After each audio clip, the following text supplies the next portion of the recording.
Hey everyone, and welcome back to the channel. So in today's head-to-head comparison, let's take a look at the all-new 2025 Subaru WRX TS and the 2024 Volkswagen Golf R. Now I borrowed the Golf R from Keffer Volkswagen, so take a look at their website. That link is down in the description, along with the full detailed reviews on both of these models if you want to see them in greater details. But let's get right into it and start off with the MSRPs.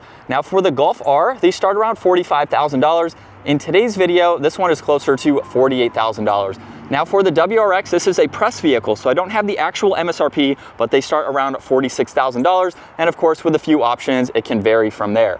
But underneath the hood, the WRX is powered by the 2.4 liter flat-four turbo boxer engine. This is only paired to the 6-speed manual, and it pumps out 271 horsepower, 258 pound-feet of torque. For the Golf R, this has a 2-liter turbocharged inline 4-cylinder paired to either the 7-speed automatic or the 6-speed manual, and it pumps out 315 horsepower, 295 pound-feet of torque.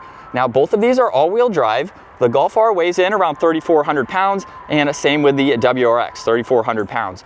You'll expect to see 0 to 60 in 5.5 seconds for the WRX and 4.1 seconds for the Golf R. Top speed is going to be around 167 miles an hour for the Golf with the performance package, and it will be 145 miles for the Subaru WRX. And then as far as fuel economy goes, you're looking at 19 in the city, 26 on the highway for the Subaru, and then at 22 and 31 for the Golf R. Now, as we work our way to the exterior styling, you can tell they have a much different design. For the WRX, this also has a functional inlet in the hood there to provide additional cooling. There's the small grille along with the WRX badge, lots of gloss black. There's headlights, which are LED of course, fog lights in the lower section, and then some plastic trim accents for that entire lower section as well. For the Golf R, a little bit slimmer of a design. There's a larger section in the lower section, which is gloss black. There's also parking sensors too, and then some blue accents with the DRL strips. Very nice design for those headlights, which are larger, of course. And then the Volkswagen badge right in the middle is also the sensor for the distance pacing. So you do have that added option. And then you have some nice lines that come down the hood versus that large inlet there. Now, as we work our way to the side, you'll notice that we have a very nice set of wheels for both of these. I really like this design. There's the blue brake calipers too, and then you get the gold calipers for this TS model with 6 pistons up front and then a very nice wheel. So you get a little bit smaller of a brake on the Volkswagen. Now there's also the trim accent behind that. There's a turn signal with the brushed accents for the mirrors. On the Subaru, they are gloss black. You still get the turn signal there. And then you'll notice too, we have a much different design for the fender flares. There's some openings here to provide some better airflow with the plastic cladding for the Subaru versus just being body colored. Not much of a fender flare. You just have the indentation right there above it. And then the biggest difference between both of these competitors, we have the hatchback design for the Golf R versus the sedan for the Subaru WRX. And then as we take a look in back, there's the gloss black spoiler, gloss black in between the LEDs for the Subaru, and then the quad tip dual exhaust in the lower section, and a lot more plastic for that lower bumper.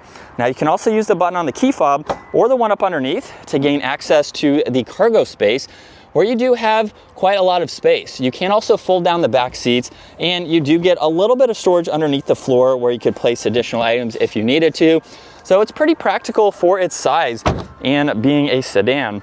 And as we work our way to the Golf now, you'll notice we have a much different design, of course, a very large spoiler at the top there. There's a wiper blade because of the hatchback design with the glass there. LEDs, same quad tip dual exhaust, however you get gloss black for that bumper versus the plastic there. You have all the parking sensors, and then the backup camera is actually hidden in the Volkswagen badge. So just a little bit different. And then with the hatchback design, you get a little bit more practicality in the fact that when you fold the back seats down, you have this entire section to place items. Now there's a little bit of storage underneath the floor as well. So when you lift this up, you have a sub there, but you could place some items there if you needed to. And then just a little bit different of a design, of course. And as we work our way to the interiors now, for the Subaru, this model has all the blue accents. I believe this is the only way that the interior comes. But you have carbon fiber accents, you have the window control, which is automatic, and then a little bit of storage and a very nice design for these seats. You can easily fold them down, so that way you can see what this looks like. And then at 5'10", hopping into the back, I have plenty of space. Now there's storage pockets, you get some auxiliaries in the middle. It might be missing some options that you can add. And then at my height, I am just touching the headliner here. I can sit upright and be comfortable, so if I need to ride around town, it's not the worst, but my head is definitely right up against that headliner.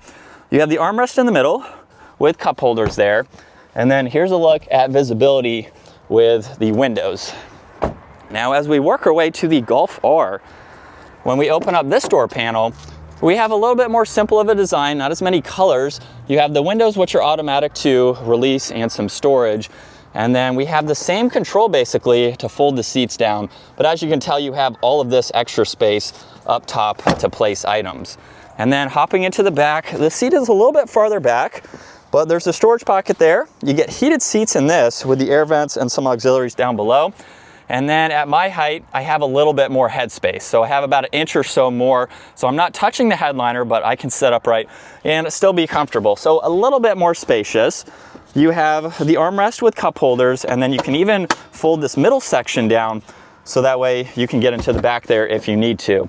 And then you have a little bit of a pillow right there with that hatchback design, but you can still easily see around it.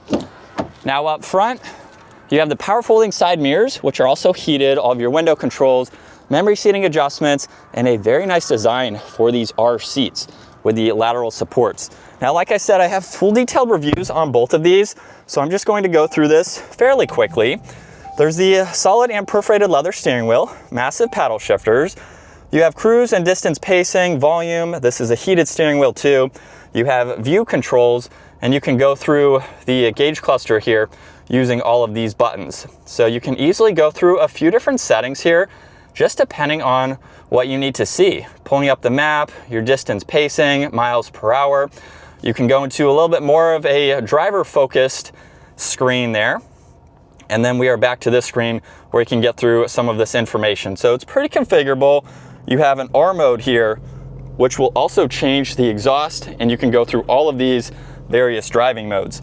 Now on this left side, you have some headlight adjustments. There's also the head-up display. And then with this screen here, you have the home button on the left where you can go through some of these icons here. And then you have all of these that you can get into as well. So it's pretty easy to use. You have some temperature controls along with volume in the lower section here. And then you have some buttons in the lower section to further get through all this information. So you have all of the different driving modes that I mentioned. This also has parallel parking and all the sensors there, and then some assistance that you can look at too. Underneath that, you get some auxiliaries along with wireless charging, a little bit of storage. This is the backup camera, so you have the sensors there too. There's drive and sport mode, and then park in front of that. You do get a little bit of storage in the middle here with two cup holders. So one is fixed in the back, and then you can pop out the front one if you need another one or if you need some more storage. And then you have a little bit of space in the middle. You also have plenty of storage in the glove box there. And then up top, you have the rear view mirror, touch sensitive dome lights, and the controls for the sunshade and sunroof. Now with Audi and Volkswagen, you can actually keep the sunshade closed with the sunroof open. So it is perforated, as you can tell, just to allow you to have that open and to have a little bit of shade from the sun. And then here's a look at visibility. Pretty easy to see in all directions. And we even have a small window in front of the side mirrors there. So you can use those to see as needed. We do have that over on the Subaru too. Now as we take a look at the interior here, we don't have power folding side mirrors. They're not heated. All the window controls though, some storage down below. And then we have the automatic front seats with the recaro seats here, which are definitely a little bit more sporty. No memory seating adjustments, however, for this model. And like I said, you only get the 6-speed manual for this car. Now taking a look at the steering wheel, it's solid leather with that flat bottom design. And then you have a good bit of controls on both sides. So there's cruise control, distance pacing, you have the steering assist, there's also a favorites button, mode button, you have volume, all of your radio controls. And then in the lower section, this is how you can go through some of the screens for the gauge cluster.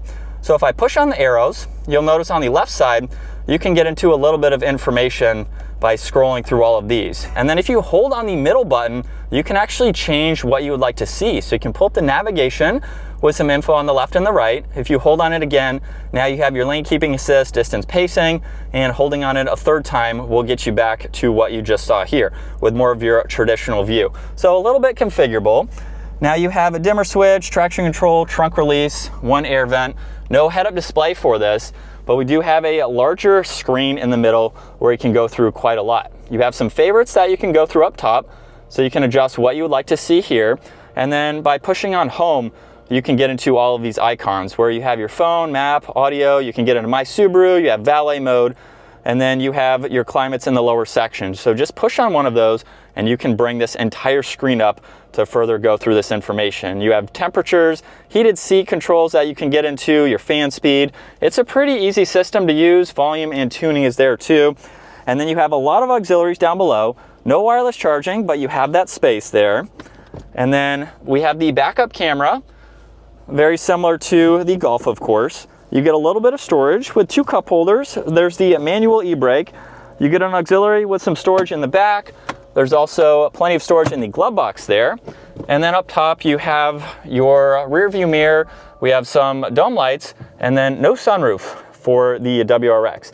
But you do have a much smaller pillar over that right side compared to over this left side here, and definitely compared to the Golf R. So with the exteriors and interiors wrapped up for both of these, let's get them out on the road and see how they compare. And we are in R mode, second gear. Here we go. And just a mild acceleration. Obviously this has a lot more potential than what I'm doing today.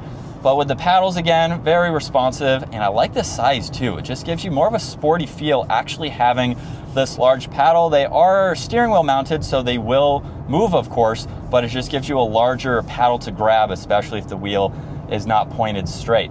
But this is what it's like to be behind the wheel for the Golf R for sub 50,000. Is this the best hot hatch on today's market? Comment down below, let me know. Certainly a very popular one, and it offers quite a lot. And for the handling that we can test today, at least going around this turn, still puts a smile on your face. So doing any kind of driving with this is going to be a blast. This would make for a great commuter car. Practical as well if you have a family. If you're not looking for a big vehicle, you might be able to fit some car seats in the back and still have a fun sporty vehicle, and one that is about the average price of a brand new vehicle in today's market. So you have quite a lot. There's not an overabundance of anything, so I would call this more of a driver's car with the technology that you get for a daily basis, but also a lot of the performance technology that you can get as well. So a really good blend for the money. Very nice interior too. We do have some plastic up on the dash there, but for this pricing, not really all that unusual compared to other vehicles in its class. And behind the wheel now for the Subaru. This is definitely a fun vehicle. It's more on the tuner side with what you get with this model, but it's very fun to drive. I've only had this for a day so far, so check out the full detailed review as well as taking this to the mountains to really see some more experience and seat time with this vehicle. But this is a great vehicle to drive so far, and we do have the driving modes too. So that way you can adjust how you want this to drive. If you want to be in comfort mode for just normal driving, or you can put it into Sport Plus for back roads, mountain driving, you just want a little bit stiffer of a feel. It's really nice that you can go between those just depending on how you feel for the day. Even with it in Sport Plus though, I don't have any complaints with it. It's a little bit on the stiffer side, but obviously that's what you would expect. You also sit pretty low in this, as expected with the other Model 2. You can see the bulge in that hood though, which is really nice. Seems pretty quiet and comfortable. Clutch pedal is very light too. Shifter's pretty engaging. I wish it was a little bit more of a short throw style, so that would be a modification I would do day one. But it's a fun car. We do have some plastics in here. Seats are also very comfortable too. And as we get back up to speed,